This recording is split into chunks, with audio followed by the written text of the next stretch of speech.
Lord, मसीह यीशु में आप सबकी सलामती हो। खुदावंद का शुक्र करते हैं आज के इस वक्त के लिए, इस दिन के लिए। खुदावंद के नाम को जलाल देते हैं और मैं सबसे पहले ग्लोरी प्रेयर मिनिस्ट्री का शुक्रिया अदा करना चाहूंगी, थैंक यू कहना चाहूंगी, जिन्होंने सेकंड टाइम मुझे मौका दिया खुदावंद के कलाम को शेयर करने का, खुदावंद के पैगाम को आप तक पहुंचाने का। ऐसे खातमों के लिए मैं खुदावंद का शुक्र करती हूँ जो इनकरेजमेंट करते हैं, जो लोगों के हौसला अफजाई करते हैं, आपके कॉन्फिडेंस को अगले लेवल पर लेकर जाते हैं। तो हम खुदावंद का शुक्र करते हैं ऐसे खातमों के लिए जिनको खुदा ने आपके लिए मुहैया किया है, आपके साथ जोड़ा, उनको हम खुदावंद के नाम को जलाल देते हैं। Hallelujah, praise the Lord. तो हम खुदावंद का शुक्र, खुदावंद की तारीफ और तमजीद करते हुए हम कलाम की तरफ आएंगे। और आज का हमारा जो टॉपिक है वो है राइचस वुमेन, यानी कि रास्तबाज औरत। और आज हम देखेंगे कि कौन कौन से करैक्टर हैं रास्तबाजी के खुदा के कलाम में, और हम इनसे क्या सीख सकते हैं, और हम अपनी लाइफ को रास्तबाज कैसे बना सकते हैं। एक औरत जो है वो अपने आप को रास्तबाज कैसे बना सकती है, क्या तरीकाकार है, क्या उसको बताया गया है, क्या उसको समझाया गया है। तो हम कलाम की तरफ आएंगे और सबसे पहले हम अगर कुछ नाम मैं आपके सामने रखना चाहूंगी ओल्ड टेस्टमनी से, पुराने आयतनामे से। जब हम इस सारा को देखते हैं तो सारा की रास्तबाजी की एक लंबी स्टोरी है ना। सारा कितने साल बांझ रही, लेकिन वो खुदा के साथ वफादार रहे, खुदा के साथ वो रास्तबाज रहे। और जब एक ऐसा वक्त था कि वो सोच भी नहीं सकते थे, और हम भी नहीं सोच सकते हैं आज के अगर दौर में, अगर हम सोचें कि किसी औरत को अगर वो 90 बरस की है या 100 बरस के करीब है तो खुदा उसको ब्लेस करेगा। लेकिन खुदा जो मुहीब है, जो लश्करों का खुदा है, जो अचरज काम करता है और जिसका नाम यहोवा है, उसने ऐसा किया सारा की जिंदगी में। और सारा की जिंदगी में खुदा ने इसहाक जैसे बेटे को दिया। हालेलुया। क्यों दिया? क्योंकि वो खुदा के साथ वफादार रहे, वो खुदा की हजूरी में, खुदा के डर और खौफ में रहे, इसलिए इसहाक जैसा बेटा खुदा ने उनकी जिंदगी में दिया। तो ये एक खुदा का अनोखा काम है, क्योंकि हम जानते हैं कि हमारा खुदा जो जिंदा खुदा है वो वाकई अनोखे और चर्च काम हमारी जिंदगियों में करता है, हमारी सोचों से बढ़कर। हालेलुया। आज आप इस चीज को इमेजिन कर सकते हैं कि हम क्या थे और आज हम क्या हैं, हमारी लाइफ क्या थी और आज हम क्या हैं। क्यों है? इसलिए है कि वो खुदा अजीब काम करता है। वो खुदा आपकी लाइफ में आपको अपने करीब लाने के लिए अपने जलाल को जाहिर करता है आपकी जिंदगी में। हालेलुया। तो इसहाक जैसा बेटा खुदा ने सारा को दिया। हालेलुया। क्यों दिया? क्योंकि वो खुदा के खौफ में थे, खुदा के डर में थी। आज भी जो लोग खुदा के डर और खौफ में रहते हैं, खुदा उनकी जिंदगी में बड़े बड़े काम करता है। हालेलुया। तो हम अगली जो लेडी की तरफ जाएंगे वो है रुबेका। हालेलुया। इसहाक, सारा से ब्लेसिंग इसहाक को मिली और इसहाक को आगे ब्लेसिंग रुबेका के जरिए मिल रही है। हालेलुया। इसहाक को एक ऐसी बीवी मिली, एक ऐसी लेडी मिली जो अपने आप को खुदा के डर और खौफ में वो रहती थी।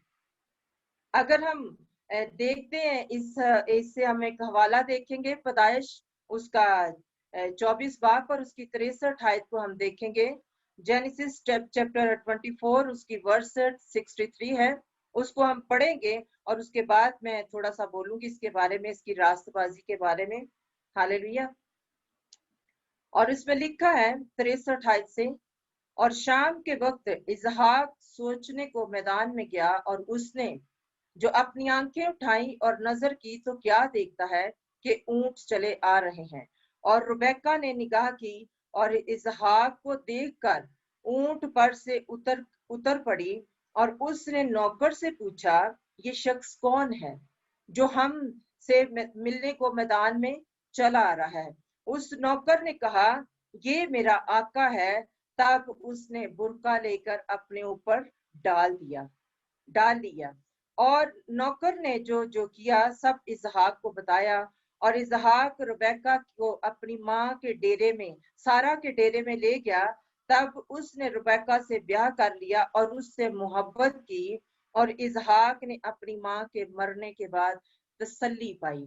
आमीन।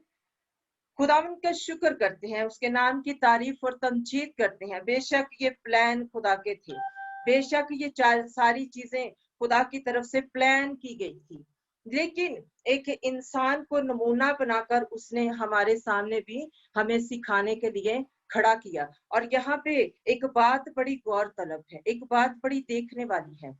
यहाँ पे लिखा है, जब उसने इसहाक को देखा और उसने पूछा अपने नौकर से, ये कौन है? तो उसने कहा, ये मेरा आका है। तो उसने क्या किया? उसने बुर्का पहन लिया। उसने एक हयादार, एक प्रॉपर लिबास पहना। लिबास जो है वो हमारे करैक्टर को जाहिर करता है। हालेलुया। बुर्का पहन लिया। और आज अगर हम देखते हैं, आज हम अगर गौर करते हैं, तो हमारी जो बहनें हैं, बेटियां हैं, वो इन चीजों को बिल्कुल सीरियस नहीं लेती हैं। अपने जिस्म को प्रॉपर तरीके से एक लिबास में ढांपना, ये खुदा की तरफ से है। ये आपके लिए एक बरकत होती है। आप बहुतों को बचा रहे होते हैं जब आपने प्रॉपर लिबास पहना होता है। तो यहाँ पे उसकी रास्तबाजी का जो हमें खुदा ने एक नमूना दिया है, वो है उसका लिबास, उसका पर्दा, उसका बुर्का, जो हमें यहाँ पे नजर आ रहा है। आज जो गैर कौमें हैं वो इस चीज को फॉलो कर रहे हैं। मैं ये नहीं कह रही कि आप बुर्का पहन लो, मैं ये नहीं कह रही ऐसे, लेकिन हमें एक प्रॉपर ड्रेस पहनना चाहिए, एक प्रॉपर खुदा के डर और खौफ में रहते हुए हमें वो चीजें पहननी चाहिए जिससे दूसरों के लिए वो ठोकर का बायस ना बने, दूसरे गुमराह ना हो सके इसको देखकर। और आज हमारे लोग, जब खासकर हमारे जो मसीही लोग हैं, बेटियां बहनें, जब वो यूरोप में आ जाते हैं तो वो अपने कल्चर को भूल जाते हैं। बजाय कि उनको अपने रंग में ढालें, खुद उनके रंग में ढल जाते हैं और वैसा ही करना शुरू कर देते हैं। अगर हम खुदा के लोग हैं, अगर हम उसके जिंदा खुदा के लोग हैं, तो जरूर है कि जिस रंग में हम रंगे हुए हैं उस रंग में अगले को ढाले, ना कि उनके रंग में रंग जाए। तो ये खुदा हमें इन बातों का सबूत देता है, प्रूफ देता है कि खुदा के नजदीक रास्तबाजी कैसी होनी चाहिए, एक औरत को कैसा होना चाहिए, एक जो बाइबल के मुताबिक कल्चर है वो कैसा होना चाहिए, कि हमें हयादार लिबास पहनना चाहिए। हालेलुया। कितने हैं जो मेरे साथ एग्री करते हैं इस बात के लिए? Hallelujah, praise the Lord. खुदा उनके नाम को जलाल, खुदा उनके नाम की तारीफ हो। तो ये हमें यहाँ पे एक सीख मिलती है रुबैका की जिंदगी से, कि उसकी रास्तबाजी जो है वो है उसका लिबास। वो जिस्मानी भी है और वो रूहानी भी है। और रूहानी लिबास के बारे में हम आगे जाकर देखेंगे कि खुदा रास्तबाजी के वसीला से आपके घरों को, आपकी जिंदगियों को कैसे बदल सकता है। हालेलुया। तो इसी हवाले से हम एक और लेडी को देखेंगे, और वो है लेया। इसी पैदाइश की किताब में 29 बाब है उसका,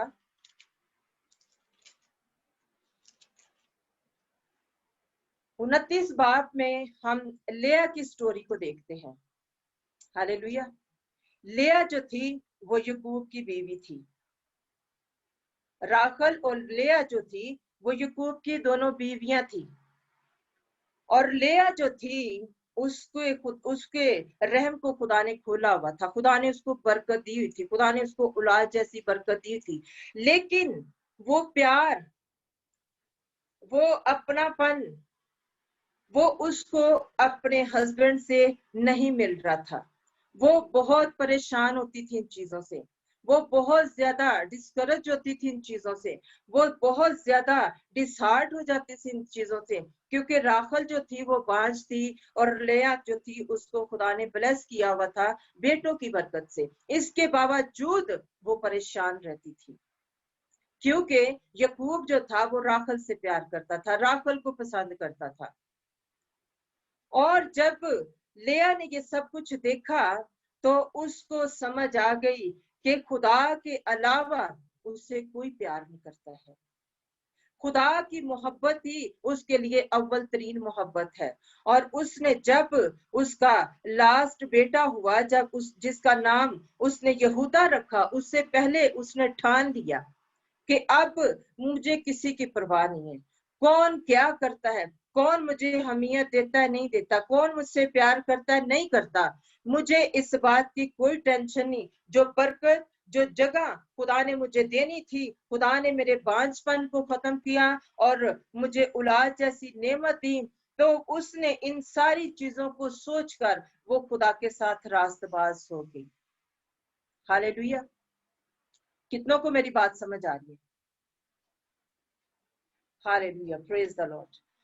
उसने क्या किया? उसने उस सारी दुनिया के कामों को, दुनिया की मोहब्बत को जो चंद दिनों की होती है, उसको छोड़कर उसने उस अजली मोहब्बत को अपनी जिंदगी में ले लिया, और वो थी खुदा की मोहब्बत। और उसने कहा कि मैं आपसे अपने खुदावंद की ही सिताइश करूंगी। और उसकी इस रास्तबाजी का जो इनाम था वो हमें मुकाशफा में मिलता है कि उसको क्या मिला था। हालेलुया।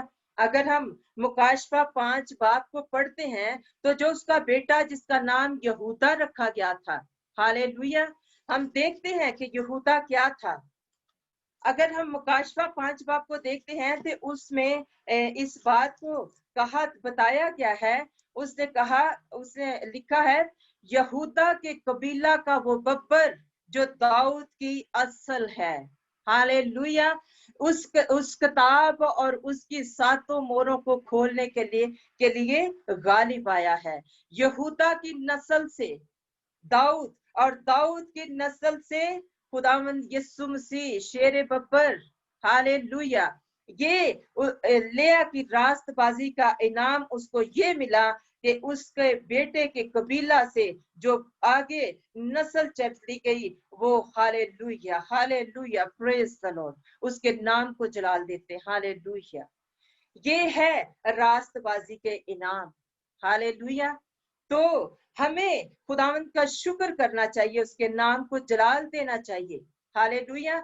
जब हमें दुनिया छोड़ देती, हम कहते हैं कि फलां बहन भाई तो मेरे से मोहब्बत ही नहीं रखता है, फलां तो मेरे लिए ये सोचता है, मेरा हस्बैंड तो मेरे लिए ऐसे है। तो मेरे अजीजों, इस मोहब्बत को छोड़कर, बेशक दुनिया में रहते हुए हमें इन मोहब्बत की भी जरूरत होती है, लेकिन अगर हम इस मोहब्बत को नहीं ले सकते तो जो अजली मोहब्बत है वो हमेशा आपके लिए तैयार रहती है। आप पे डिपेंड करता है कि आपने उसको कैसे लेना है। हालेलुया। खुदावंद के नाम को जलाल देते हैं, सारी इज्जत और सारा जलाल खुदावंद यीशु के नाम को। और एक और करैक्टर के बारे में आगे हम जाकर देखते हैं, और वो है, हम चलेंगे खुदावंद के कलाम में, आगे हम देखेंगे एस्टर, उसका चैप्टर 5 है। Hallelujah, praise the Lord. खुदावंद के नाम को जलाल, खुदावंद के नाम की तारीफ। हालेलुया। हम देखेंगे आस्तर की किताब, उसका 5 बाब और उसकी पहली आयत से हम पढ़ेंगे। खुदावंद के कलाम में लिखा है, और तीसरे दिन ऐसा हुआ कि आस्तर शाहाना लिबास पहनकर शाही महल की बारगाह, अंदरूनी शाही महल के सामने खड़ी हो गई, और बादशाह अपने शाही महल में अपने तख्त पर कसर के मुकाबला पर दरवाजा पर बैठा था। आमीन। यहाँ सिर्फ इस आयत को पढ़ने का मकसद ये है, यहाँ पे भी अब हमें एक क्या मिल रहा है? एक शहाना लिबास मिल रहा है। क्या एस्टर ने जाना था तो बादशाह के पास उसने जाना था तो क्या उसने कपड़े पहनकर नहीं जाना था? यहाँ पे क्यों इस चीज को रिमाइंड करवाया गया है कि वो शहाना लिबास पहन कर गई और रोजे में गई? हालेलुया। अगर आप पेस्टर की किताब का मुताला करते हैं तो आपको पता चलेगा कि किस तरह वो एक यहूदी औरत जो थी, वो एक बहादुर औरत थी, वो रास्तबाज औरत थी, और उस इसीलिए लिखा गया कि शहाना लिबास। यहाँ पे भी रुबेक्का की तरह यहाँ पे भी लिबास का जिक्र है। अब आस्तर कौन सा लिबास पहनकर जा रही है? आस्तर भरोसे का लिबास, ईमान का लिबास अपने साथ लेकर जा रही है। वो शहाना लिबास हमें खुदा से मिलता है। शहाना लिबास जो है वो ईमानदारी का लिबास है। शहाना लिबास जो है वो वफादारी का लिबास है, और वो खुदा के साथ वफादार थी, और वो अपनी कौम के लिए, किसी एक शख्स के लिए नहीं, किसी दो के लिए नहीं, किसी 10 के लिए नहीं, बल्कि अपनी कौम के लिए वो लड़ने के लिए खड़ी हो गई। कितनी जुर्रत वाली बात है ना? आज आज की जो लेडीज हैं वो अपने घरों में लड़ सकती हैं, अपने और आस पड़ोस लड़ सकती हैं, लेकिन जहां अपने हक पे लड़ने की बात है, जहां बाहर निकल के इन चीजों को फेस करना पड़े, तो वो नहीं कर सकती। और यहाँ हम एस्टर की जुर्रत को देखते हैं, और वो जानती थी कि मैं जाऊंगी, मैं अपनी बात को रखूंगी, मैं अपनी कौम के लिए बोलूंगी, तो हो सकता है मुझे कत्ल कर दिया जाए। लेकिन यहाँ पे उस शहाना लिबास को, उस जुर्रत के लिबास को, उस ईमान के लिबास को, उस वफादारी के लिबास को जब वो पहन कर जाती है, तो उसका वो तैयारी, जिस तैयारी के साथ वो जाती है, उसकी वो तैयारी, उसका वो लिबास, उसकी वो वफादारी, उसका वो रोजा उस बादशाह के प्लान को बदल कर रख देता है। हालेलुया। बादशाह के प्लान को बदल के रख देता है, और बादशाह का फैसला, बादशाह की फेवर एस्टर के हक में आ जाती है, एस्टर के लिए होती है। इसी तरह जब हम ईमान के साथ वफादारी का लिबास पहनकर जब हम किसी काम को करने के लिए निकलते हैं, चाहे वो हमारी जॉब है, चाहे वो हमारा बिजनेस है, चाहे वो हमारे बच्चों के लिए, जब ईमानदारी के साथ हम कहीं जाते हैं, तो हमारा जिंदा खुदा, लश्करों का खुदा जो हमारे साथ होता है, वो उन अफसरों के, उनके फैसले बदल कर रख देता है, और उनके फैसले हमारी फेवर में हो जाते हैं। उनके फैसले हमारी फेवर में हो जाते हैं, क्योंकि हमारा खुदा हमारी फेवर करता है, हमारा जिंदा खुदा हमारी फेवर करता है। मेरे अजीजों, हालेलुया। हम खुदावंद के नाम को जलाल देते हैं, उसके नाम की तारीफ करते हैं, उसी के नाम को जलाल देते हैं, क्योंकि वही अपने लोगों की फेवर करता है, क्योंकि वो जिंदा है, वो बड़े बड़े और अचरज काम करता है अपने लोगों की जिंदगी में। ऐसा नहीं है कि खुदा ने, अगर हम शुरू से देखते हैं तो खुदा ने सिर्फ नबियों पैगंबरों को ही ब्लेस किया था, खुदा ने लेडीज को भी ब्लेस किया था, खुदा ने औरतों को भी ब्लेस किया था, और बहुत सारी औरतें थी जो खुदा के हजूर में बड़ी वफादारी से चलती रही हैं, खुदा की हजूर में बड़ी ईमानदारी से चलती रही हैं, जैसे एस्टर थी। और एस्टर के बाद अगर हम रूत की जिंदगी पर गौर करते हैं, तो रूत जो एक गैर कौम से थी, एक मुआबी औरत थी, एक मुआबी औरत थी रूत, गैर कौम से थी, और उसकी शादी एक इस्राएली मर्द के साथ हुई। नोमी उसकी सास का नाम था, और ये लोग इस्राएली थे। और रूत की शादी जो है, जब उसके बेटे नोमी के बेटे से हुई थी, तो उसके कुछ अरसे बाद उसका जो हस्बैंड था उसकी डेथ हो गई, और रूत जवान थी, खूबसूरत थी, और उसका करेक्टर ये था कि उसने क्या किया, वो अपनी सास के साथ वफादार रही। पहली बात, वो इस्राएल घराने में ब्याही गई, वो बाहर से आई, वो गैर कौम से थी, और उसने उनके उनके मेरा ईमान है कि उसने उनके रहन सहन को देखा होगा, उसने नोमी के घराने के रहन सहन सपोज के सारे तरीकाकार को देखा होगा, तो उसने क्या किया, वो भी उसी तरह खुदा के डर और खौफ में रहना शुरू हो गई। हालेलुया। और उसने अपनी जो सास थी, वो उसकी एक बड़ी बहू भी थी, उसको वो अपनी सास को छोड़कर चली गई। उसके क्योंकि उसके दो बेटे थे, नोमी के दो बेटे थे और दोनों की शादी हुई थी, और बड़ी बहू जो थी वो छोड़कर चली गई और रूत नोमी के साथ रही। हालांकि नोमी ने कहा भी कि तू चली जा, तू जाके शादी कर ले, तू ऐसे कर ले, तू वैसे कर ले, लेकिन वो नहीं गई। क्यों नहीं गई? क्योंकि उसको पता था कि कोई खुदा है जो वफादारी को पसंद करता है, कोई खुदा है जो ईमानदारी को पसंद करता है। क्योंकि वो गैर कौम से आई थी और उसको एक ऐसा खुदा मिला था जो रिश्तों को मोहब्बत में बांधने वाला है, उसको एक ऐसा जो सही राह दिखाने वाला है, और वो था इस्राएल घराने का। हालेलुया।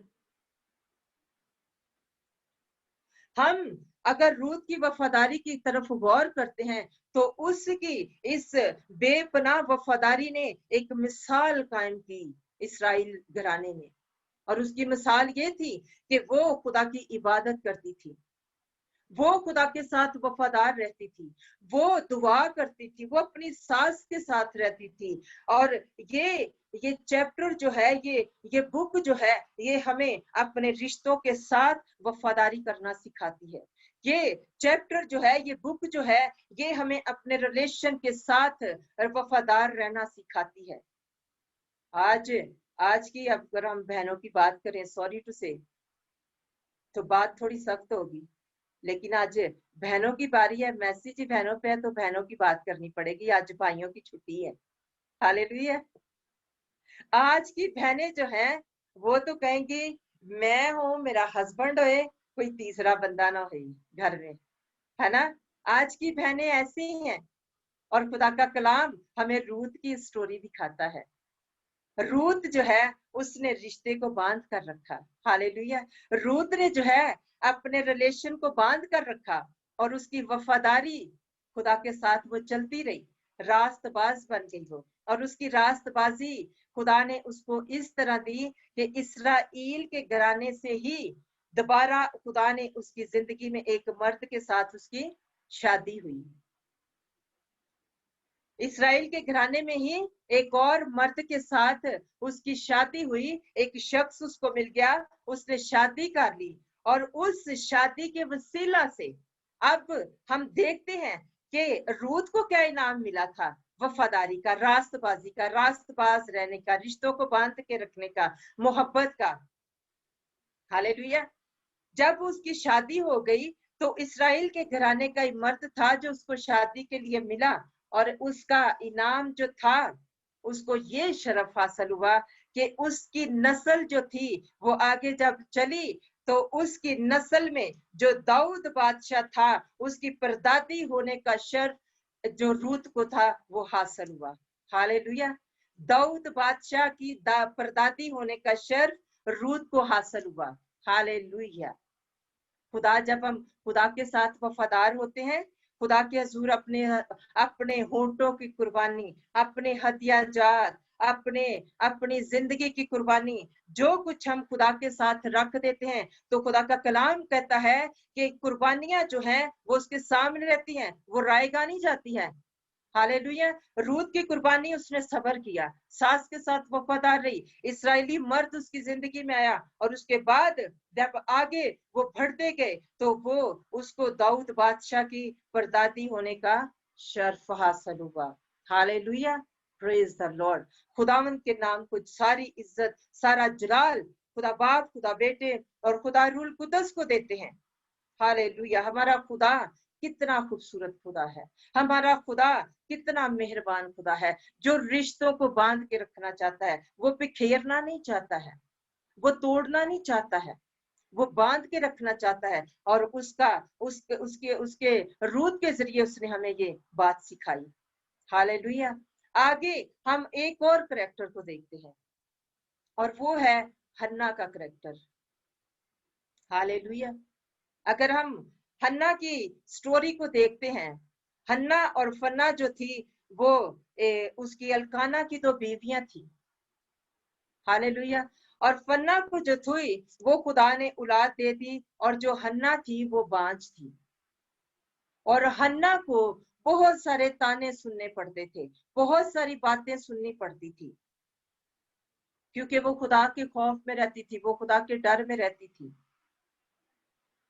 और जब वो उसको ये बातें सुननी पड़ती थी तो उसको बड़ी तकलीफ होती थी, क्योंकि उसके बांझपन पे सवाल उठाए जाते थे, उसके बांझपन पे उसको लान तान किया जाता था, उसका मजाक उड़ाया जाता था।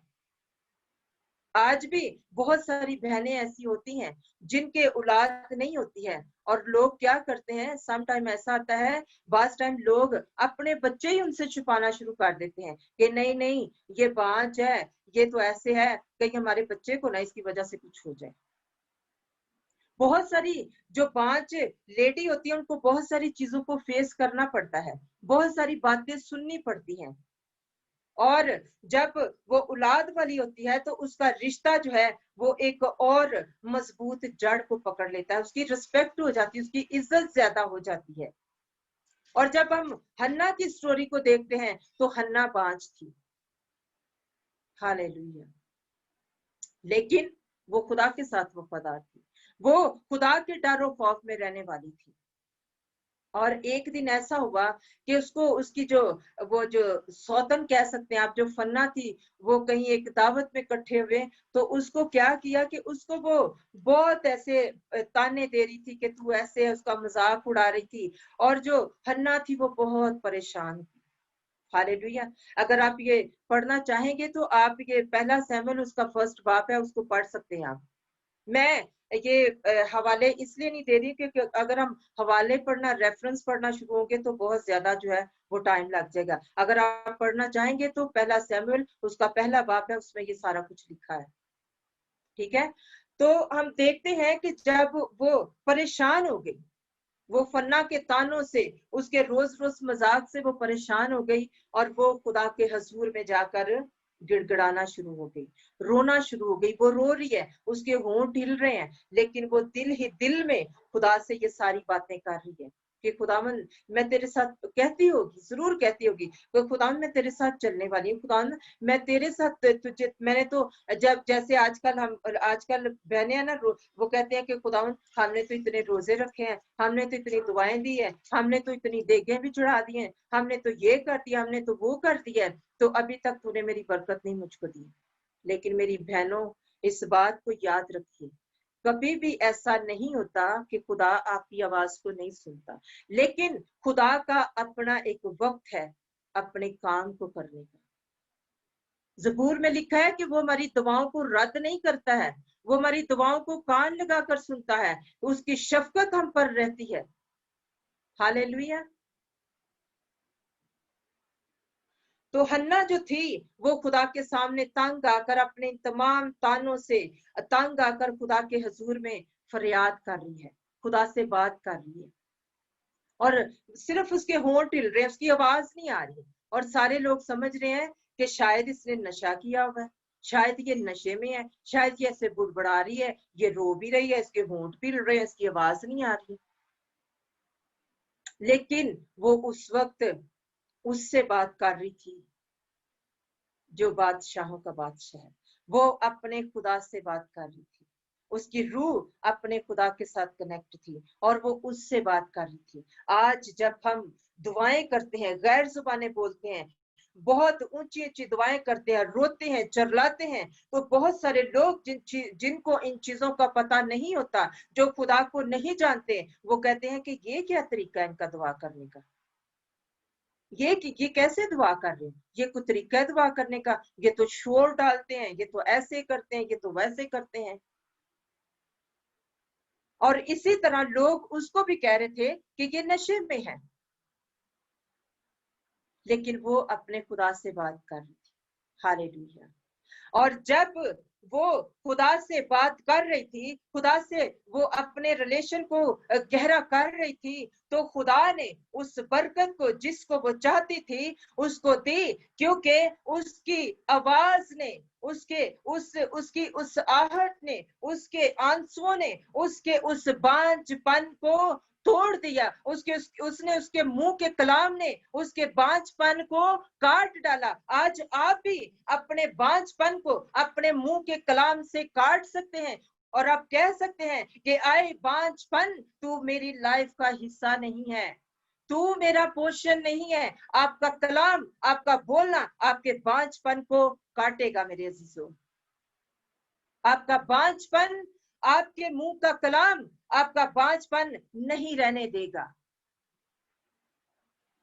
हालेलुया। और खुदा ने फिर उसकी वफादारी और रास्तबाजी का एक बड़ा इनाम उसको ये दिया कि एक प्रॉफिट ने उसकी कोख से जन्म लिया। हालेलुया। और वो था सैमुअल।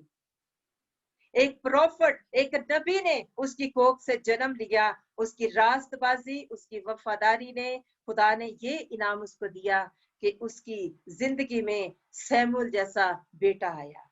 हालेलुया। खुदावन के नाम को जला, खुदावन के नाम की तारीफ हो, जो बड़े बड़े काम करता है, जो अनहोनी को होनी में बदल देता है, जो नामुमकिन को मुमकिन कर देता है। हालेलुया। और हन्ना की अनहोनी जिंदगी को उसने होनी में बदला और उसने सैमुअल जैसा बेटा उसकी जिंदगी में लेकर आया। खुदावन के नाम को जलाल देते हैं, उसके नाम की तारीफ और तमजीद करते हैं, क्योंकि जो लोग, चाहे वो भाई हैं चाहे वो बहनें हैं, जो खुदा के साथ वफादार रहते हैं, जो खुदा के साथ रास्तबाज रहते हैं, उनकी रास्तबाजी उनके उनके करेक्टर को जाहिर करती। आपके काम आपकी रास्तबाजी को जाहिर करते हैं। और हन्ना के जो काम थे वो थे खुदा के साथ चलना, खुदा के डर और खौफ में रहना, खुदा की वफादारी में रहना। हालेलुया। सिर्फ उसका दिखावा नहीं था, सिर्फ उसने मुखौटा नहीं पहना हुआ था कि मैं खुदा के सामने रो रही हूँ, मैं आंसू बहा रही हूँ। वो हकीकत में, वो रियलिटी में खुदा के साथ कनेक्ट थी। अगर ना होती तो फिर ये नबी उसकी कोख में ना आता। हालेलुया। खुदावंद के नाम को जलाल, उसके नाम की तारीफ और तमजीद करते हैं। और क्योंकि वही भला खुदा है, जिंदा खुदा है, वो अपने लोगों को बरकत देता है, कुव्वत देता है, ताकत देता है, और हम उसी के नाम को जलाल देते हैं। हालेलुया। अब इस करेक्टर के ऑपोजिट में एक करेक्टर पे जाऊंगी, और वो है रहाब का करेक्टर। रहाब के बारे में कितने लोग जानते हैं? हालेलुया। आइए मेरे साथ यशवा की किताब में चलते हैं। यशवा की किताब, उसका दूसरा बाब है। मैं इस सारे को नहीं पढ़ूंगी क्योंकि ये काफी लंबा है, ये आप पढ़ सकते हैं। इसमें उस रहाब की सारी स्टोरी मौजूद है। वो रहाब जो थी वो एक कस्बी औरत थी। कितने लोग जानते हैं कि कस्बी का क्या मतलब है? अब यहाँ पे अल्फाज थोड़े से सख्त आएंगे, लेकिन ये मैं अपने से नहीं कहने वाली हूँ, ये खुदा का कलाम है।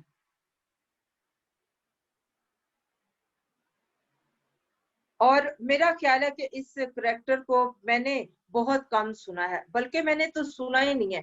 बहुत एक दो दफा मैंने इस करेक्टर के बारे में सुना है कि इसको जो है वो कलाम के जरिए जो है वो शेयर किया गया था। कस्बी का मतलब है एक फहाशा औरत, एक कमाई करने वाली औरत, एक एक अड्डे को या एक होटल को या एक ऐसी चीज को चलाने वाली जो अपने जिस्म को बेचकर पैसा कमाती है। कस्बी उसको कहा गया है। और आप जानते हैं खुदा ने फहाशा कस्बी इसराइल को भी कहा है। मैं इस टॉपिक की तरफ नहीं जाऊंगी क्योंकि ये टॉपिक और है और ये बहुत लंबा टॉपिक है। अगर आप इसका रेफरेंस पढ़ना चाहते हैं कि इसराइल को खुदा ने कैसे, कब, कैसे, कहा, क्या कहा, इसके लिए आप हिजकिय्येल उसका 16 चैप्टर पढ़ सकते हैं। हिजकिय्येल की किताब उसका चैप्टर 16 है, आप उसको पढ़ सकते हैं। खुदा ने जब इस्राएल कौम गुनाह में, बुत परस्ती में चली गई थी, तो खुदा ने उसको भी फहाशा का नाम दिया, उसको भी कस्बी का नाम दिया है,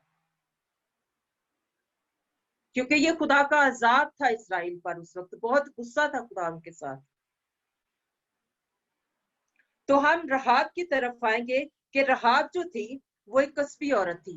पहले तो हम बात कर रहे थे रास्तबाज औरतों की, और मैं इस करैक्टर को थोड़ा सा इसलिए छूना चाहूंगी, इसलिए आपसे बात करना चाहूंगी, ताकि आप जाने कि कैसे कैसे लोगों से खुदा प्यार करता है, कैसे कैसे लोगों को हमारा जो खुदा है, किसी और के खुदा के बारे में मैं नहीं जानती, मैं अपने खुदा के बारे में कहती हूँ कि हमारा खुदा जो है वो हर किसी को माफ करने की कुदरत रखता है। और रहाब जो थी वो एक कस्बी औरत थी।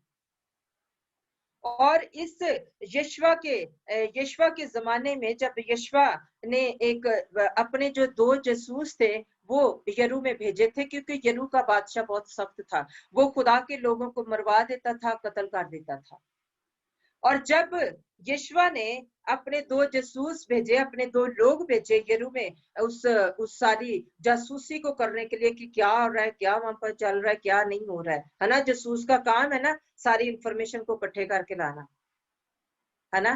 तो उसने अपने जब 2 जासूस भेजे, तो उसको वहां पर ये उनका टाकरा जो है वो रहाब से हुआ, और बादशाह को खबर हो गई कि यहाँ पे खुदा के लोग इसराइली मर्द आए हैं 2 यहाँ पे। और रहाब ने क्या किया, उनको छुपा दिया। उनको क्या किया, उनको छुपा दिया। हालांकि वो तो खुद ऐसी औरत थी, उसको क्या जरूरत थी छुपाने की।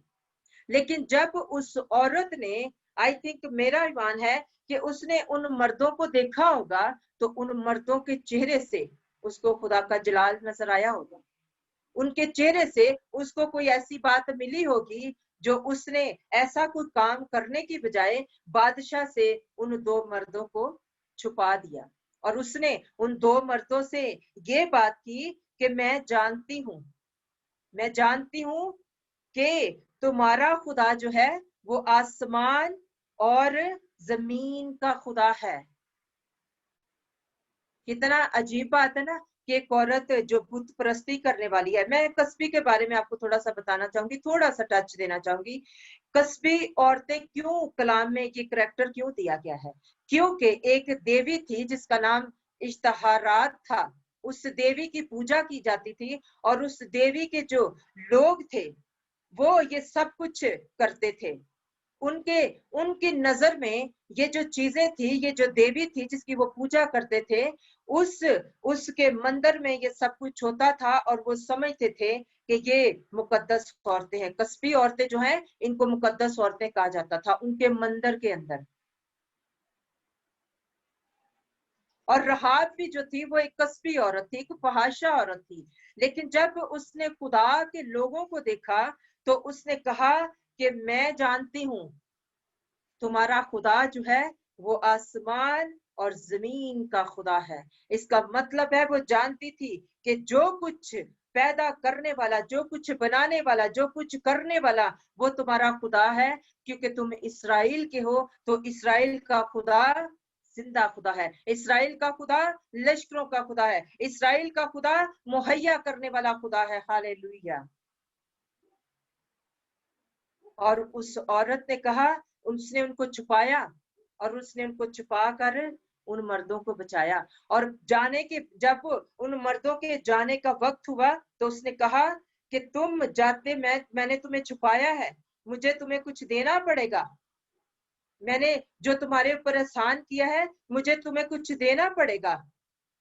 वो कहती है कि तुम क्या करना, मुझे कोई सच्ची निशानी देकर जाना कि जब इस्राएल के लोग इन लोगों को मारे, इनको खत्म करें, तो तुम मुझे और मेरे बहन भाइयों को, मेरे माँ बाप को कुछ मत होने देना, हमें बचा लेना। क्यों उसने ऐसा कहा? क्योंकि वो जानती थी कि इनका खुदा जो है वो ताकत वाला खुदा है। इनका खुदा जो है वो आग में से निकालने वाला खुदा है। वो जान गई थी, इसीलिए उसने कहा कि हम तो मारे जाएंगे, हम तो जलाए जाएंगे, क्योंकि कस्बी औरतों को जलाया भी जाता था, उनको संसार भी किया जाता था। उनको पता था कि हम जो बुत परस्त हैं, हम जो फहाशा काम करते हैं, हम जो बदी के काम करते हैं, हम तो मारे जाएंगे। लेकिन उसने, जब खुदा के वो मर्द आए, खुदा के वो लोग आए, तो उसने उस वक्त को, उस लम्हे को, उस मिनट को जाया ना होने दिया। उसने क्या किया? उसने उनसे एक शर्त ली। उसने कहा कि तुम चले जाओ। उसने अपने घर के पिछली खिड़की से उनको बाहर निकाला और उनको सेफ जाने दिया। कोई नुकसान नहीं उनको हुआ। और वो खुदा के लोग उनसे वादा करके गए कि हाँ, हम करेंगे ऐसा। उसने एक पहचान दे दी, कोई लाल कपड़ा उनको दे दिया। आज अगर हम किसी ऐसे फहाशा काम में फंस चुके हैं, फहाशा काम सिर्फ जिस्म को बेचना नहीं है, फहाशा काम बुत परस्ती भी हो सकती है, फहाशा काम और बहुत सारे काम हो सकते हैं। अगर ऐसा है तो इस प्लेटफॉर्म पर खुदा ने आपके लिए दो मर्द, खुदा के बंदे आपके लिए मुहैया किए हैं। ये प्लेटफॉर्म खुदा के लोगों का प्लेटफॉर्म है। और आज आपकी जिंदगी किसी ऐसे फहाशा काम में फंसी है, तो आज आप जान लें कि जिन खुदा की ये प्रस्तिश करते हैं, जिन खुदा को ये मानते हैं, जिन खुदा को ये जानते हैं, वो सब कुछ करने की ताकत रखता है, वो सब कुछ करने की कुदरत रखता है। इसलिए हमें आज अपने उन कामों से तौबा करनी है। आज अपने उन कामों से हमें आगे बढ़ना है। अगर एक फहाशा औरत अपने खानदान को बचा सकती है, तो क्या मैं और आप तो वैसे ही मसीह घराने में पैदा हुए हैं। मैं और आप पे तो वैसे ही मसीह नाम की स्टैंप लगी हुई है। और अगर ऐसे काम हमारी जिंदगियों में हमारे साथ हैं, तो आज वक्त है आप इन खुदा के लोगों से मिले, इन खुदा के खादमों से मिले, जो खुदा ने आपके लिए मुहैया कर रखे हैं, जो खुदा ने आपके लिए इंतजाम कर रखा है। मेरे अजीजों, खुदा जब हमें एक नया दिन देता है, मैं हर रोज इस बात के लिए खुदा का शुक्र करती हूँ। खुदा जब हमें हर रोज एक नया दिन देता है, एक नई प्लानिंग के साथ देता है। और खुदा हर रोज हमें सांसें इसलिए देता है, वो चाहता है कि किसी की हलाकत तक ना पहुंचे। वो चाहता है कि हर कोई भी हलाक ना हो। वो हर एक नया दिन हमें ये कहता है कि आज तेरी कबूलियत का वक्त है, आज तेरी नजात का वक्त है, आज ही तेरे गुनाहों को छोड़ने का वक्त है। हमारी रोज एक नई सांस जब वो हमें देता है, तो वो यही हमसे कहता है। उसका देने का मकसद यही है, उसका हर एक नया दिन देने का मकसद यही का है कि हम उसको अपना निजात दहिंदा कबूल कर लें।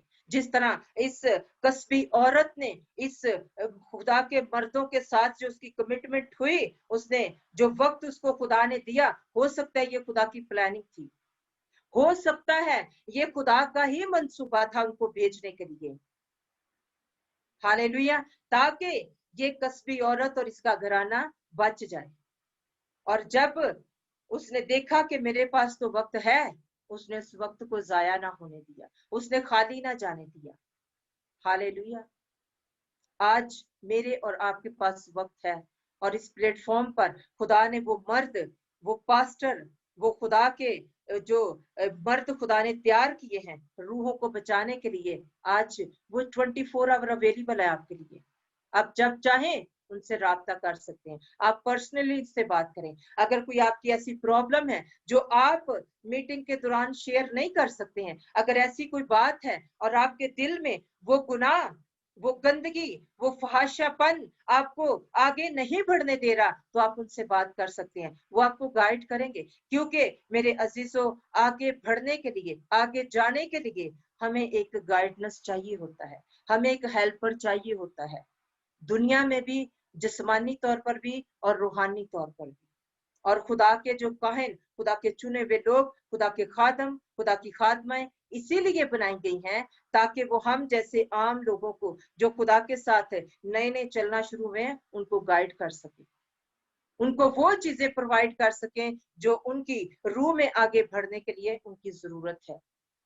वो अपने से नहीं करते हैं, खुदा का कलाम उनको देता है ये सारी चीजें। खुदा का पाक रूह जो मददगार की सूरत में हमारे साथ होता है, वो सारी चीजों को प्रोवाइड करता है। हालेलुया। तो ये तो थी एक ऑपोजिट करेक्टर, ठीक है, जिसने ये हमें सिखाया कि हम अगर हैं, ऐसे हैं, तो कैसे बन सकते हैं हम रास्तबाज, कैसे जा सकते हैं खुदा के पास। हालेलुया। तो इसके बाद अगर हम जाते हैं इमसाल में, तो इमसाल की किताब में अगर हम 14 बाब को पढ़ते हैं, उसकी पहली आयत ही हमें बताती है कि जो एक बीवी है, एक बहन है या एक औरत है, वो अपने घर को क्या कैसा बना सकती है, किस सूरत में, उस सूरत में जब वो खुदा के साथ चलने वाली है। रेफरेंस बहुत ज्यादा है, आयतें बहुत है, रास्तबाजी पे कलाम बहुत है, लेकिन टाइम का भी हम ख्याल रखेंगे। और 14 बाब की इमसाल, उसका 14 बाब उसकी पहली आयत हमें ये बताती है कि दना औरत अपना घर बनाती है, पर अहमक अपने ही हाथों से उसे बर्बाद करती है। हालेलुया। तो जिसको बीवी मिली, जिसको अच्छी बीवी मिली, उसको क्या मिला? खुदा की तरफ से तोहफा मिला है। हालेलुया। तो दना बीवी जो होती है, दना औरत जो होती है, वो अपने घर को बनाती है। और दना औरत कौन सी होती है? वो खुदा के साथ, खुदा के डर और खौफ में रहने वाली होती है, खुदा के साथ चलने वाली होती है, खुदा की वफादार होती है, खुदा के साथ वो रास्तबाज होती है। हालेलुया। और रास्तबाजी का सबसे बड़ा करैक्टर जो हमारे सामने है, वो है जिंदा खुदा, बादशाहों के बादशाह की माँ मरियम का। हालेलुया। मरियम जो रास्तबाज थी। हालेलुया। क्यों खुदा ने उसी को चुना? और भी तो बहुत सारी औरतें थी, और भी तो बहुत सारे उस वक्त औरतें होंगी ना, लेकिन खुदा ने उसकी रास्तबाजी को देखा होगा। हालेलुया। खुदा ने उसके सारे कामों को देखा होगा, और खुदा ने अपने बेटे को इस दुनिया में लाने के लिए मरियम का चुनाव किया। मरियम खुदा के डर और खौफ में रहती थी। मरियम जिसकी मंगनी इस्राएल के घराने यूसुफ नाम के एक मर्द से हुई थी।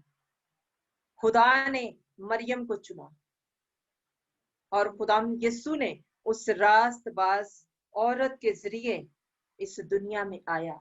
और जब वो रास्तबाज औरत मरियम जो है, वो अलीशबा के घर जाती है, तो वो अलीशबा उसको देखकर क्या कहती है? आइए हम लूका की अंजील में चलते हैं।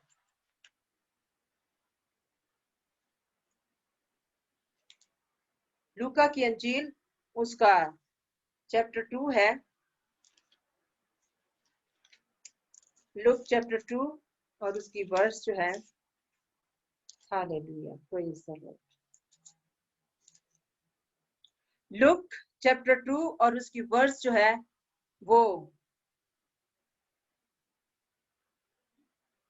Hallelujah, praise the Lord Jesus.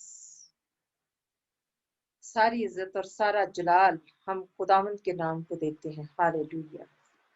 खुदावंद के नाम की तारीफ हो, खुदावंद के नाम को जलाल देते हैं। Hallelujah Jesus. नहीं सॉरी, इस लूका की अंजील उसका पहला चैप्टर ही है, और उसकी वर्स जो है वो 39 है। जब मरियम जो है वो अलिशबा से मुलाकात करने के लिए जाती है, एक रास्तबाज औरत जब अलिशबा के घर जाती है, अलिशबा वो है जो यूहन्ना अस्तबागी की माँ थी, और यूहन्ना जो था उस वक्त वो पैदा होने वाला था, और 6 मंथ थे उसको, अलिशबा को। और जब फरिश्ते की आवाज सुनने के बाद, उसको कबूल करने के बाद, मरियम जो है वो फरिश्ते की सारी आवाज को सुनने के बाद, सारा कलाम देने के बाद, उसको रिसीव करने के बाद, जब वो अलिशबा के घर जाती है, तो जब अलिशबा के घर जाती है तो हम 39 आयत से पढ़ेंगे, पहला चैप्टर है, उसकी 39 वर्स उसमें लिखा है। उन ही दिनों में मरियम उठी और जल्दी से पहाड़ी मुल्क में यहूदा के एक शहर को गई और जकरिया के घर में दाखिल होकर अलिशबा को सलाम किया। और जो ही अलिशबा ने मरियम का सलाम सुना तो ऐसा हुआ कि बच्चा उसके रहम में उछल पड़ा और अलिशबा रूल कुदस से भर गई और बुलंद आवाज से कहने लगी, पुकार कर कहने लगी कि तू औरतों में से मुबारक और तेरे रहम का फल मुबारक है। और मुझ पर ये फजल हुआ कि मेरे खुदावंद की माँ मेरे पास आई। हालेलुया, आमीन, आमीन, हालेलुया। खुदावंद के नाम को जलाल देते हैं। अलिशबा को पता नहीं था, अलिशबा अभी तक जानती नहीं थी, लेकिन रूह ने जो रूह अपने अंदर मरियम लेकर गई थी, क्योंकि रूह की कुदरत के वसीला से खुदावंद यीशु उसके कोख में आया था। वो पूरी पाकीज़गी के साथ, किसी मर्द के वसीला से नहीं, बल्कि पाक रूह की कुदरत के वसीला से मसीह जो था उसके अबातन में आ चुका था। और जैसे ही वो उस रूह से भरी हुई अलिशबा के पास जाती है तो अलिशबा जान जाती है, क्योंकि खुदा का रूह अलिशबा को छू लेता है। खुदा का रूह वो अलिशबा को सारी चीजें दिखा देता है। मेरा ईमान है कि ऐसा हुआ होगा। इसीलिए वो कहती है कि मुझ पर फजल हुआ है कि खुदावंद की माँ मेरे घर आई है। Hallelujah, praise the Lord. इसीलिए उसने कहा था कि कौन सी माँ? खुदावंद की माँ, मेरे खुदावंद की माँ मेरे घर आई है। और उसने जो ही उसके सलाम की आवाज अपने कानों में सुनी, मरियम का सलाम उसके कानों में पहुंचा और उसका जो बच्चा था वो खुशी के मारे पेट में उछल पड़ा।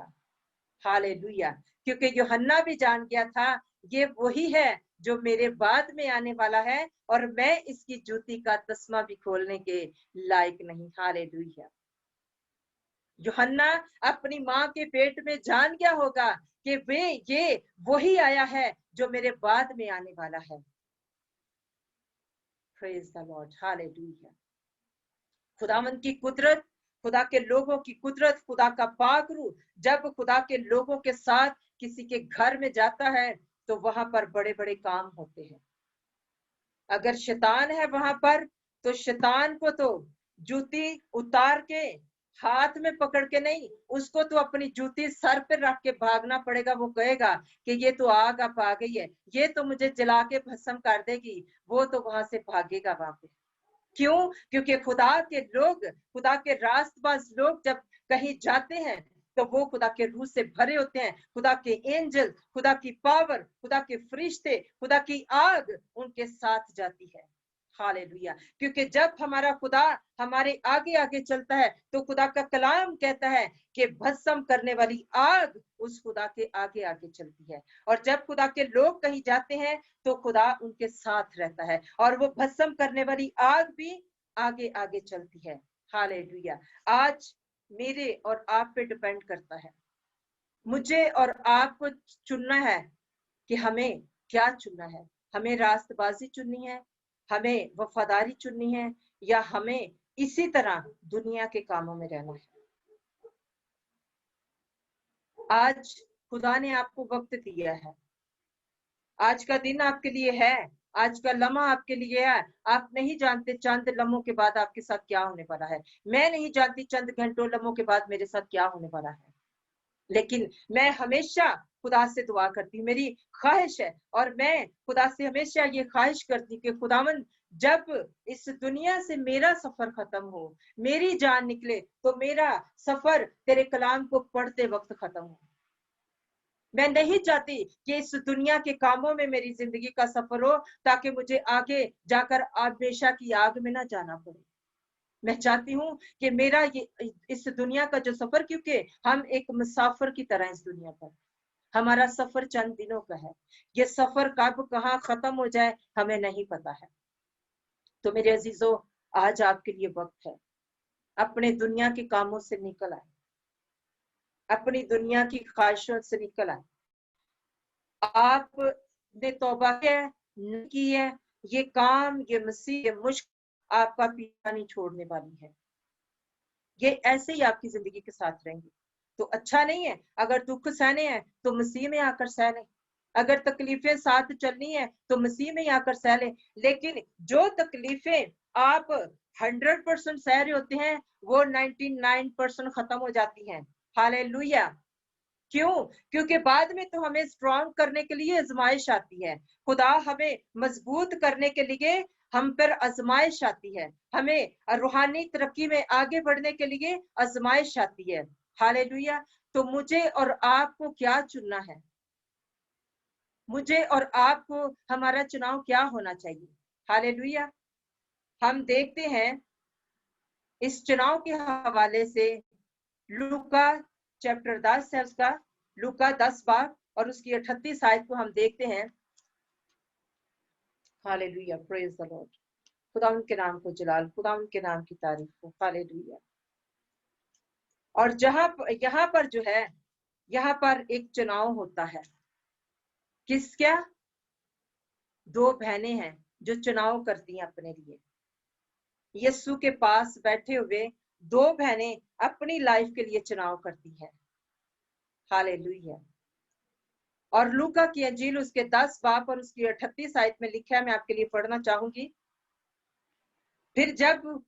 फिर जब जा रहे थे तो वो एक गांव में दाखिल हुआ और मर्था नाम एक औरत उसे अपने घर में उतारा और मरियम नाम उसकी एक बहन थी।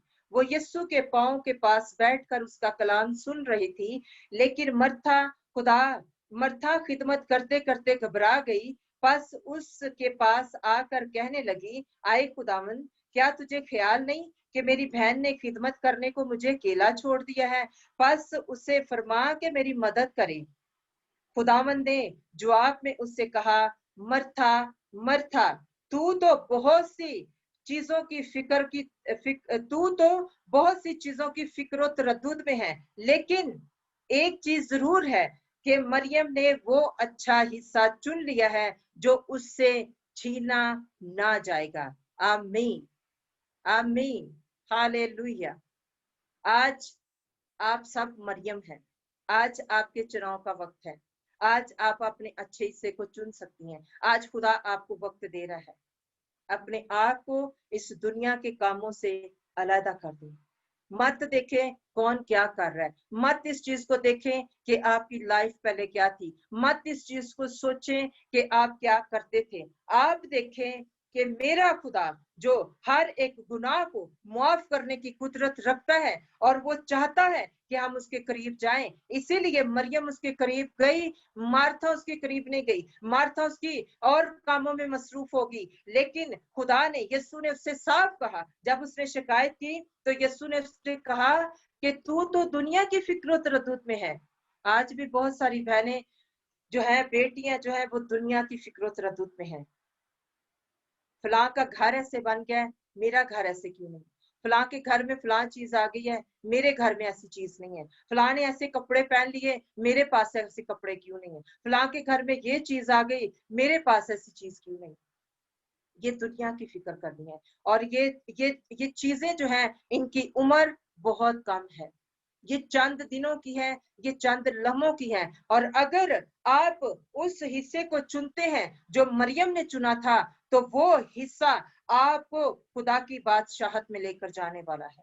क्योंकि वो अच्छा हिस्सा है, और वो है वफादारी, वो है रास्तबाजी, वो है खुदा पर ईमान लाना, वो है नजात, वो है अपने गुनाहों से रिहाई पानी। आज शायद बहुत सारे गुनाहगार ऐसे भी हैं जो अपने दिल ही दिल में ये बात करते हैं कि मैंने तो ऐसा गुनाह किया है, पता नहीं खुदा माफ करेगा कि नहीं करेगा। मैं तो खुदा के साथ चलना चाहती हूँ, पता नहीं खुदा मुझे माफ करेगा कि नहीं करेगा। खुदा माफ करता है। उसने साफ कहा है, उसने कहा कि तेरे गुनाह चाहे किरमजी रंग के भी होंगे तो मैं उसे धोकर बर्फ की मानद सफेद कर दूंगा। हालेलुया। अगर इसकी एक बड़ी मिसाल हमें वो मिलती है जो जना करती औरत पकड़ी गई थी और लोग उसको मारना चाहते थे, लोग उसको खत्म करना चाहते थे। लेकिन यीशु ने क्या किया? यीशु ने कहा कि पहला पत्थर वो मारे। जैसे आज हमारे भाई शुरू में कह रहे थे कि जिसने कोई गुनाह नहीं किया वो हाथ खड़ा करे। किसी ने नहीं किया, क्योंकि सबने किया है। सबकी जिंदगी में बहुत बहुत सारे काम हुए हैं। तो आज वो इस बात को भूल जाएं कि खुदा माफ नहीं करता, खुदा माफ करता है। आपके गुनाह किरमजी रंग के भी हैं, वो आपको माफ करने की कुदरत रखता है। लेकिन एक दफा उसने माफ किया है तो इसका ये मतलब नहीं कि आप हर रोज माफी के चक्कर में पड़ जाएं कि कोई नहीं, माफ कर देता है खुदा। जो एक बार उसकी हजूरी का मजा चख लेते हैं, आई थिंक इब्रानियों में ये आयत लिखी है कि जो आसमान की बादशाही का, उसकी बरकत का, उसकी हजूरी का मजा चख लेते हैं, अगर वो बरगश्ता हो जाते हैं तो दोबारा से उनकी तौबा को मुमकिन बनाना क्या है? नामुमकिन है। हालेलुया। क्यों? क्योंकि वो जानबूझ के गुनाह करते हैं, जानते हुए गुनाह करते हैं। और जब हमें गुनाहों का पता नहीं होता और हो जाते हैं और ऐसे ऐसे गुनाह हो जाते हैं, तो इस बात को याद रखिए, घबराएं नहीं। आपके लिए खुशखबरी है आज। खुशखबरी ये है कि आपके वो गुनाह धोने के लिए एक बर्रा ज़िबा किया गया है। हालेलुया।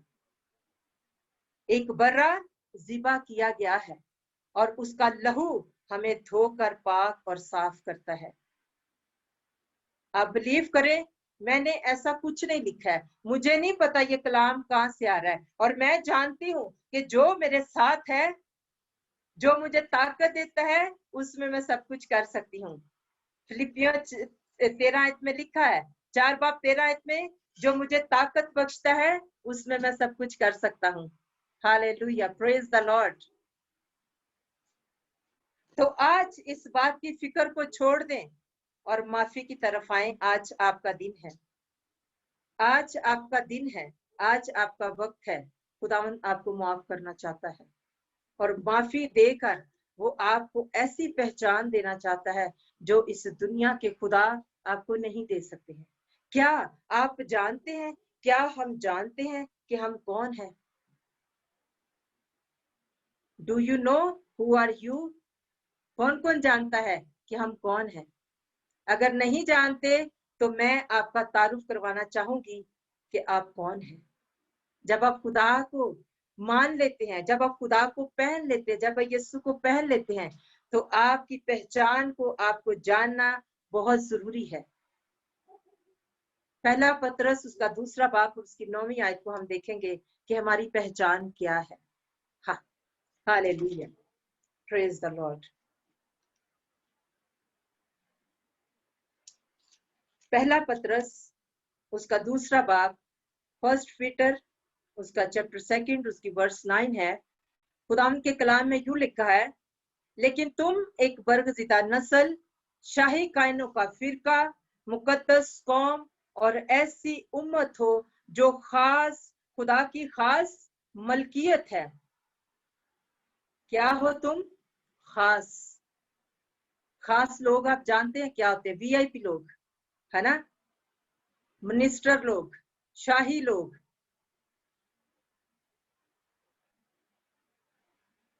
हमारी पहचान, हमें पहचानना है, हम खुदा के खास लोग हैं। हमारी पहचान दुख नहीं है, हमारी पहचान जो जो अबलीस हमारे कान में डालता है ना कि तुम तो दुखी हो, तुम तो सताए हुए हो, तुम तो ये हो, तुम्हारे ऊपर तो कर्जों के बोझ हैं, तुम तो ये हो, ये है, वो है। लेकिन उसको बोलो, उसको बताओ कि मैं खुदा की बेटी हूँ, मैं खुदा का बेटा हूँ और मैं शाही कायनों का फिरका हूँ, मैं उसकी खास बेटी हूँ, मैं उसका खास बेटा हूँ। और वो मुझे कहता है, तू मेरे कान में डालता है कि मैं हालातों से थकी हुई हूँ, मैं बीमारियों से थकी हुई हूँ। उसको बताओ कि वो मुझे कहता है कि आए बोझ के थके और मांदे लोगों, सब मेरे पास आओ, मैं तुम्हें आराम दूंगा। वो हमेशा का आराम हमें देता है। उस अबलीस को बताओ जो आपके कानों में ये बातें डालता है, उसको अपनी पहचान बताओ कि मेरी पहचान ये है, मेरा खुदा ये है। हालेलुया, खुदा उनके नाम को जलाए, उसकी तारीफ हो जो बड़े बड़े काम करने की कुदरत रखता है। और उसने हमें गंदगी के ढेर से उठाकर शाही कायनों का फिरका बना दिया। क्योंकि जो लोग उसके घर में, उसकी बारगाह में, उसकी हजूरी में रोते हुए आते हैं, जो रोते हुए बोते हैं वो खुशी से काटते हैं, जो आंसुओं के साथ बोते हैं वो खुशी से काटते हैं। अगर आज आप परेशान हैं, अगर आज मजबूर है किसी वजह से, अगर आपके हालात कैसे भी हैं, तो अपनी पहचान को लें, इब्लीस को बताएं कि मेरी ये पहचान है, मैं खुदा की बेटी हूं, मैं उसकी खास मलकियत हूं। Hallelujah, praise the Lord. और जब रास्तबाजी से हम इस टाइटल को अपने ऊपर ले लेते हैं, तो हमारा ये टाइटल हमारी पहचान बन जाता है कि हम खुदा के खास लोग हैं। और खुदा के खास लोगों के लिए खुदा के खास काम होते हैं, खुदा के बड़े बड़े काम होते हैं। छोटी छोटी चीजों से निकल के बड़ा बड़ा सोचना शुरू करें, छोटी छोटी बातों से निकल के बड़े बड़े कामों को सोचना शुरू करें, क्योंकि हमारा खुदा बड़े बड़े काम करता है। उसने तो हमें भी ये कहा है कि तुम मुझसे भी बड़े बड़े काम करोगे। किस सूरत में कर सकते हैं हम? जब हम अपना जो हिस्सा है उसका चुनाव सही करेंगे। हमारा चुनाव अच्छा होगा तो हमारे लिए ये जगह है कि हम उसकी खास मलकियत हैं, हम उसके खास लोग हैं। हालेलुया। हम उसके नाम को जलाल देते हैं, उसके नाम की तारीफ करते हैं, क्योंकि हम उसकी कलीसिया हैं, हम उसके लोग हैं। हालेलुया। यहाँ पे औरतों की बात हो रही है, यहाँ पे बहनों की बात हो रही है, यहाँ पे बेटियों की बात हो रही है। और जब एक औरत को बनाया गया तो आदम पर गहरी नींद भेजी गई। हालेलुया। तब उसकी पसली में से औरत को निकाला गया। और जब हमारा खुदा यहोवा यीशु नासरी मर कर कब्र में गया, गहरी नींद में चला गया, और जब वो उस गहरी नींद से उठकर बाहर आया, और जो उसकी पसली में भाला मारा गया था, उस पसली से उसकी दुल्हन उसके सामने तैयार खड़ी थी, उसकी कलीसिया उसके सामने तैयार खड़ी थी, उसकी बीवी उस पसली से निकलकर उसके सामने तैयार खड़ी थी। हालेलुया। हम खुद कलीसिया खुदा की दुल्हन है, खुदा की बीवी है। Hallelujah, praise the Lord. खुदावंद के नाम को जलाल देते हैं, खुदावंद के नाम की तारीफ करते हैं, क्योंकि वो भला खुदा है, वो हमसे बहुत प्यार करता है। उसने मौत और कब्र पर फतह पाकर मुझे और आपको इस काबिल बनाया कि हम उस बाप से बात कर सके जिससे हमारा रिश्ता टूट चुका था, जिसमें वो पर्दा आ चुका था, पर्दा लग चुका था, वो यरू की दीवार बन चुकी थी, वो दरार आ चुकी थी, उसको भी उसने तोड़ा।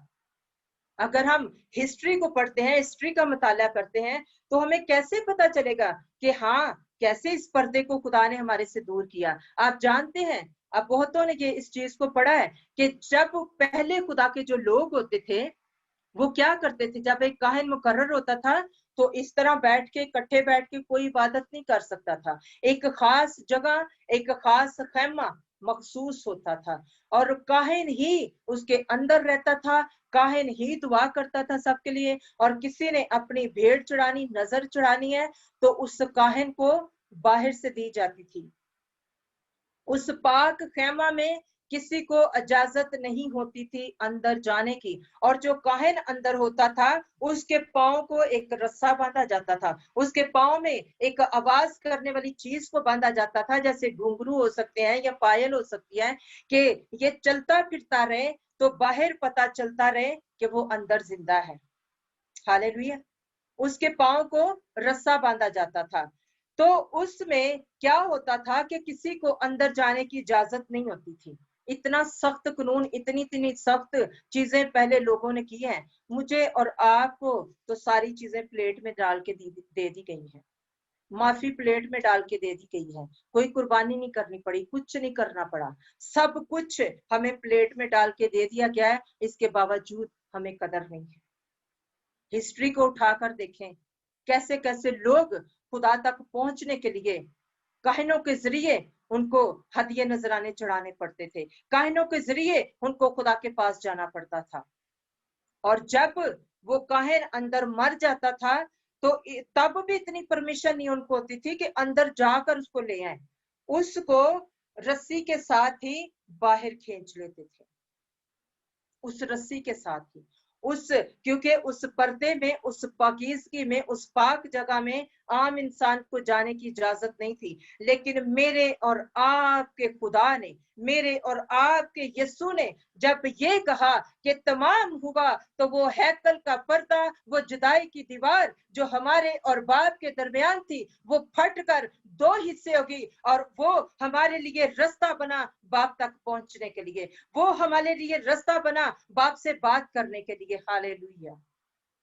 इतना कुछ तो उसने कर दिया है, अब बाकी क्या रह गया? बस आपको इतना करना है कि हमने तो सिर्फ मुंह से दो लफ्ज बोलने हैं, वो भी हम बोलने में पता नहीं कई साल लगा देते हैं। और जब तक कोई यहाँ पे हमारे नाखून नहीं ना रखता, मरने वाले नहीं होते, तब तक हम खुदा की हजूरी में नहीं आते। क्यों? क्योंकि हम लंबी लाइन में लगना पसंद करते हैं, छोटी लाइन में लेके हम चीज नहीं लेना चाहते हैं। लंबी लाइन का मतलब है कि बहुत सारी मुसीबतों से गुजर के हम अपनी बरकत को लेना चाहते हैं। हर एक चीज को हमारे यीशु ने खत्म किया, हमारे यीशु ने हमारे लिए वो काम किए जो कोई और खुदा कर ही नहीं सकता है। इस दुनिया में हजारों खुदा है, किसी के खुदा में आज तक ये जुर्रत थी कि वो अपने लोगों के लिए अपना खून देता? इस दुनिया के खुदा तो खून मांगते हैं, वो देते कहाँ? वो तो कहते हैं फलाने बच्चे को लाके जिबा कर दो, तुम्हारा ये फलां काम हो जाएगा, तुम्हारे घर में ये बरकत आ जाएगी। खून मांगते हैं। लेकिन मेरे और आपके खुदा ने हमें बचाने के लिए, हमें रास्तबाज बनाने के लिए, हमें कामिल करने के लिए, हमें धोने के लिए, हमें साफ करने के लिए उसने अपने बेटे यीशु को कुर्बान किया, जो हमारा राह बना, जो हमारा रास्ता बना। हम उसका शुक्र करते हैं और उसके नाम की तारीफ करते हैं। और मैं आखिरी हवाले की तरफ जाऊंगी कि खुदा हमारी रास्तबाजी कैसी चाहता है, कैसी हमारी जो हमारे जो काम है, हमारा जो करेक्टर है, वो हमारी रास्तबाजी को जाहिर करता है। आइए हम जाते हैं रेवलेशन चैप्टर 19, मुकाशफा उसका 19 बार, और उसकी हम 8 आयत को देखेंगे।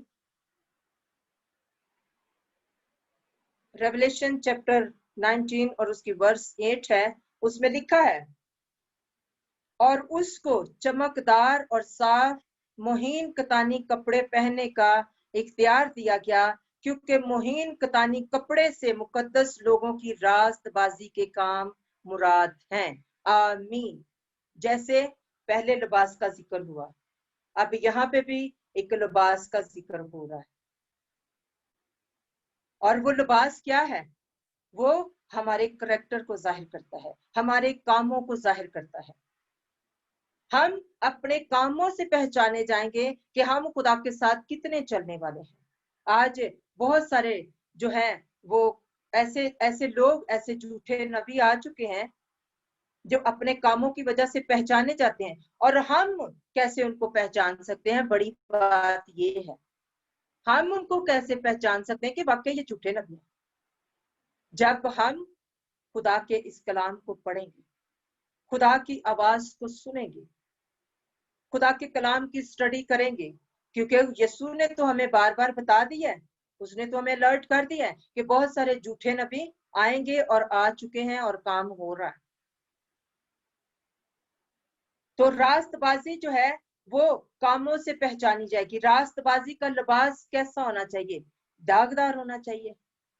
नहीं, जैसा रेवलेशन में बताया गया है वो चमकदार साफ सुथरा लिबास होना चाहिए। मैं बहनों से एक बात पूछना चाहूंगी, क्या आप जब किसी शादी में जाते हैं, ये बर्रा की शादी की दावत है, ये लिबास जो है रास्तबाजी का लिबास जो है वो उस शादी को जाहिर करता है कि कौन कौन इस शादी में शामिल हो सकता है।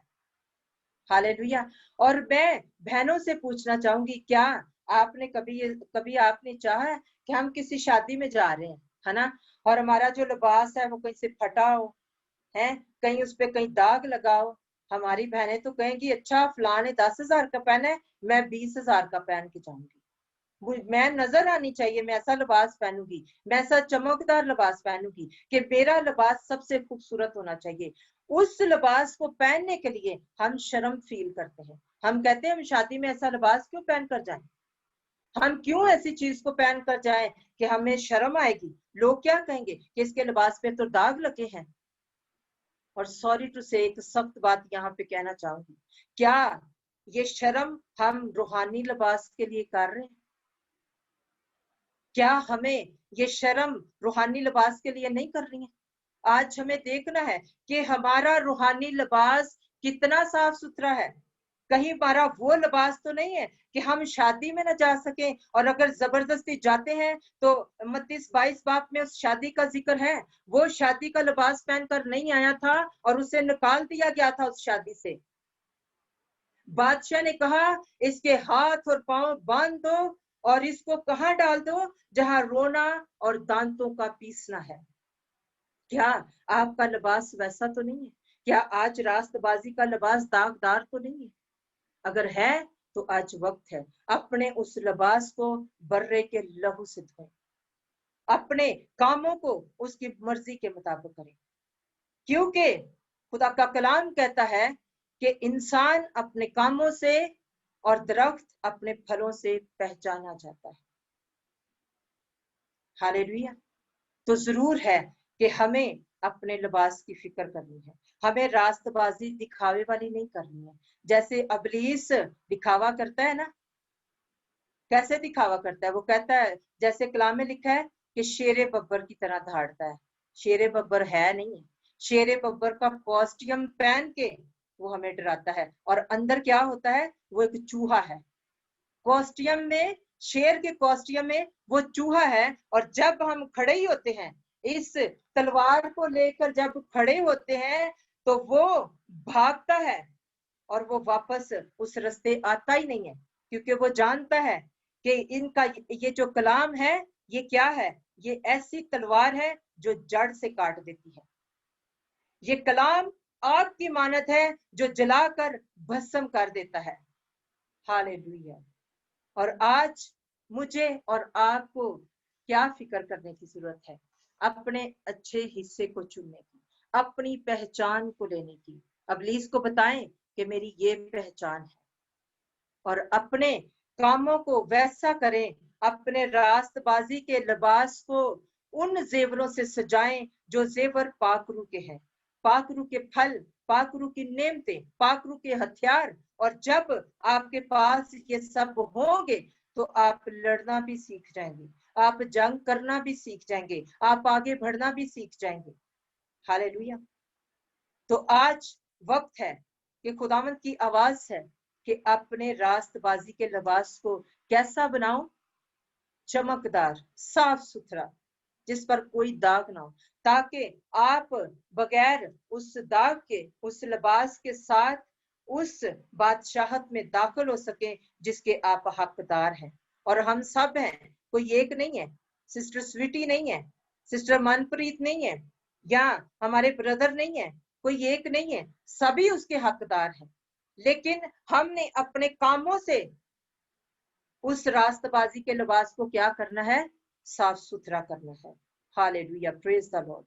इस कलाम के वसीला से मुझे और आपको खुदावंद बरकत दे, और हमें इस कलाम के वसीला से जैसा खुदा ने आज हमें बताया है, हम अपने आप को ढाल सकें। मुझे ये बात खुदावंद से पहुंची और मैंने आप सबको पहुंचा दी। आमीन। आइए हम अपने सरों को झुकाते हैं और इसी मसा में, इसी हजूरी में हम खुदावंद से आज कहें कि खुदावंद, वो कमियां, वो कमजोरियां जो मेरे रास्तबाजी के लिबास को दागदार करती हैं, आज अपने पाक लहू से धो दीजिए। अबलीस जो इन बातों की वजह से मेरा मजाक उड़ाता है, आज खुदावन तूने मेरी शर्मिंदगियों को अपने ऊपर लेकर सलीब पर चढ़ गया। आज मेरी उस शर्मिंदगी को खत्म कर दे, आज मेरी उस बांझपन को खत्म कर दे, ताकि मैं तेरी बेटी, तेरा बेटा कहला सकूं। हालेलुया।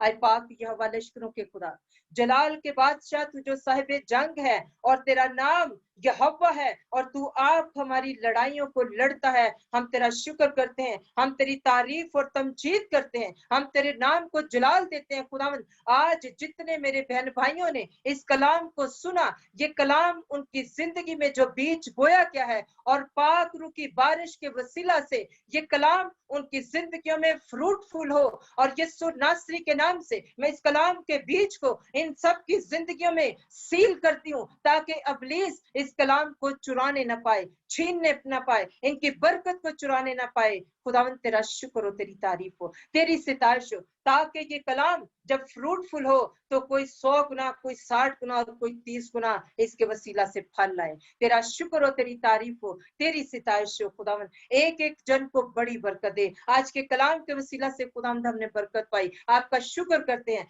आपने हमें ये बताया कि किस तौर से हम आपकी हजूरी में आ सकते हैं, आपको क्या पसंद है और हमें क्या करना चाहिए। खुदावंद आपका शुक्र हो, आपकी तारीफ हो, आपके बेटे यीशु के लिए जिसने हमारे लिए वो राह तैयार की जो बाप से उसने हमें मिला दिया। हम तेरा शुक्र करते हैं तमाम बरकतों के लिए, आज के इस मसा के लिए, आज की इस हजूरी के लिए। खुदावंद हम आपका शुक्र, आपके नाम की तारीफ, आपकी तमजीद करते हैं। ये सब कुछ तेरे जिंदा जलाली और बाबरकत नाम से मांगते और पा लेते हैं।